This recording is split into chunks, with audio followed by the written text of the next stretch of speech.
travailler demain, la suite de Working Progress, toujours avec Jérémy Cléda, le cofondateur de Welcome to the Jungle. Là, on parle aussi d'une entreprise, alors on dit encore start-up, mais qui est en pleine croissance. Oui, c'est peut-être même, on en parlait, la définition de la start-up, c'est cette vélocité avec laquelle elle grandit. Et là, je pense qu'on est pile dans le sujet avec Philippe. Bonjour Philippe, vous êtes le fondateur de Paper.Nest. Vous accompagnez en fait les particuliers, Arnaud, moi, dans toute la gestion de leurs contrats, en particulier des moments clés, comme un déménagement. Moi, pas encore, mais peut-être. Oui, peut-être demain. Et du coup, vous avez connu une croissance incroyable, puisqu'en 5 ans, vous êtes passé de zéro, de quelques personnes, à 550 collaborateurs. Comment on gère, en quelques mots, une croissance aussi fulgurante ? Alors, on apprend sur le tas, parce que c'est vrai, effectivement, c'est assez difficile de savoir comment gérer ça initialement. Après, ce qu'il faut savoir quand même, c'est quelque chose d'assez graduel. Donc, c'est pas du jour au lendemain où on se retrouve de 2 à 500. La première année, on était une cinquantaine, puis 100, puis 200. Là, on était 400 avant le confinement, on était 550. 50 la première année, c'est déjà pas mal. C'est pas mal pour une start-up. Mais 50, ça reste plus simple à gérer. Et c'est vrai que d'un point de vue aussi interpersonnel, on arrive à créer des relations. On n'a pas besoin de communiquer de manière structurée et régulière. Et c'est vrai qu'au fur et à mesure, on commence à s'apercevoir qu'il y a des problèmes qui émergent. Et donc, c'est à ce moment-là où, en tant que fondateur, il faut commencer à se renseigner comment est-ce qu'on structure une entreprise plus grosse, parler à des pairs et comprendre comment eux ont fait. Et en fait, on apprend énormément de l'expérience, transmission de ceux qui ont déjà fait. Exactement. Et qu'est-ce qu'ils vous ont dit ? C'est des choses assez classiques. Accroche-toi. Non, mais après, déjà, c'est une chance qu'il faut aussi reconnaître. Mais ensuite, après, assez classiquement, il faut définir effectivement un set de valeurs et un set de personnes qu'on veut avoir dans l'entreprise pour que ça marche bien. Il faut commencer à communiquer de manière structurée et de manière systématique, ce qui n'est pas le cas au début, parce qu'au début, c'est une petite famille. En fait, on arrive à très rapidement connaître tout le monde et l'information circule rapidement. Au bout d'un moment, c'est plus le cas, donc il faut commencer à structurer et à internaliser ça. Quelque chose de très important aussi, il faut commencer à définir les gens qu'on veut avoir dans sa structure.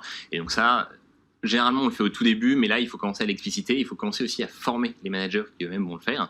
Et quelque chose qui est extrêmement important, je pense qu'il faut, en tout cas personnellement, nous, on a toujours porté une attention particulière aux capacités de recrutement des personnes qu'on embauchait. Parce qu'en fait, c'est la seule manière de scaler, c'est d'avoir des gens qui arrivent, qui vont prendre en main plein de responsabilités et qui, en plus, vont constituer des équipes solides elles-mêmes et inversement. Donc, c'est hyper important. Et alors, pour avoir connu en plus cette situation avec un rythme un peu moins, mais quand on part d'une page blanche, comment on fait ce set de valeurs, ce set de critères pour recruter les bonnes personnes à vos yeux? Est-ce que vous vous êtes fait accompagner? Est-ce que vous avez travaillé ça en interne? Il y a de la transmission sur le plateau là. Exactement. Il y a de la transmission, Jérémy, là, c'est intéressant. Bien sûr, je prise toujours quelques conseils. Voilà, d'où on part et vers où on va surtout. Alors, moi, ma conviction, c'est que même si à l'époque on a commencé à définir notre culture, je pensais qu'effectivement on partait d'une page blanche. En fait, maintenant, je pense qu'on ne part jamais d'une page blanche parce que, en tant que fondateur, à partir du moment où on commence à travailler d'une certaine manière, à partir du moment où on commence à recruter telle ou telle personne, et à partir du moment où on commence ça imprime quelque chose. Exactement. Ça imprime quelque chose de très fort, je pense. Et donc, moi, j'ai la coutume de dire qu'en fait, on n'a pas défini notre culture avant d'être 60-70. Mais en fait, par la manière dont on agit, je pense qu'on l'a défini réellement. En creux. Exactement. Oui. Et donc, voilà. Sans l'avoir verbalisé, il y avait déjà quelque chose. Exactement, tout à fait. Donc voilà, donc ensuite, on a commencé à être à peu près 50-70, ce qui est un peu trop tard, je pense, pour commencer à formaliser ces valeurs. Mais je pense qu'en fait, on ne définit pas ces valeurs, on les formalise plus qu'autre chose. Et donc là, la manière dont on a procédé, on a lu beaucoup. Et donc ça, je le conseille un petit peu, parce que c'est toujours intéressant de lire. Et voilà, et ici, les auditeurs, je pense qu'un des meilleurs livres, c'est What You Do Is Who You Are de Ben Horowitz, qui décrit extrêmement bien le process. À l'époque, on l'avait pas lu, donc on n'a eu pas de discussion. Depuis, vous l'avez lu. Voilà, depuis, on l'a lu. Et les livres de Chouet.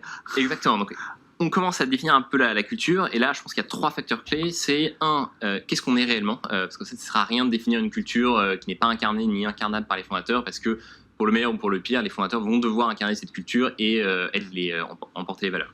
Donc déjà, savoir qui on est, et ça c'est aussi un travail un peu collectif, ou comprendre comment les employés de la boîte perçoivent. Ce qui n'est pas forcément facile d'ailleurs de se regarder un peu dans le miroir, de dire tiens, en fait on aurait aimé être cette boîte-là, et finalement on est cette boîte-là. Elle s'est dessinée comme ça. Exactement. Mais je pense qu'il faut essayer d'être le plus transparent en interne et aussi le plus honnête avec soi-même.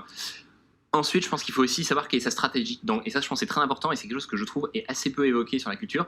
dans quel milieu on est. Est-ce qu'on est dans un milieu hyper concurrentiel, au contraire, on est en train de défricher un nouveau domaine. Est-ce que on a levé énormément d'argent ou pas? Est-ce que l'équipe est une équipe junior ou au contraire une équipe très senior? Est-ce qu'on est sur une thématique extrêmement tech ou au contraire quelque chose de plus business?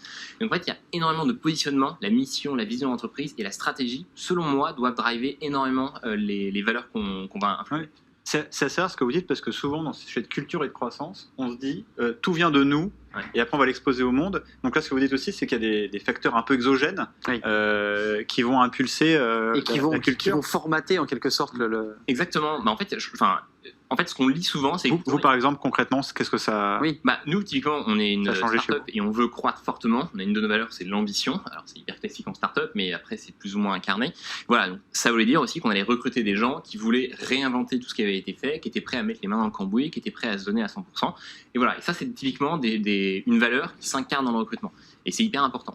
Et après, le troisième axe, je pense, qui est important, c'est aussi, il faut aussi que la culture elle puisse attirer des talents, parce qu'une entreprise, c'est avant tout, les gens qui la constituent. Et donc, on peut pas juste avoir des valeurs qui sont incarnées par les fondateurs et qui sont efficaces pour le business. Il faut aussi avoir des valeurs qui sont un peu attractives. Et ça, c'est important aussi. Merci Philippe de la Chavannerie. Vous êtes le cofondateur de Papernest. Alors, j'ose même plus dire start-up. En tout cas, vous êtes en pleine croissance, 500 collaborateurs, et vous avez expliqué finalement votre stratégie, la manière dont percolait, traversait l'entreprise de vos valeurs. Merci d'être venu sur le plateau de Travailler Bien. Merci à Jérémy. On se retrouve demain, évidemment, à la rencontre de nouvelles histoires, de nouvelles aventures. Tout de suite, c'est notre cercle RH. Après cette courte pause, on retrouve mes invités. On parle de formation, évidemment, qui est peut-être le remède contre le chômage. On en parle.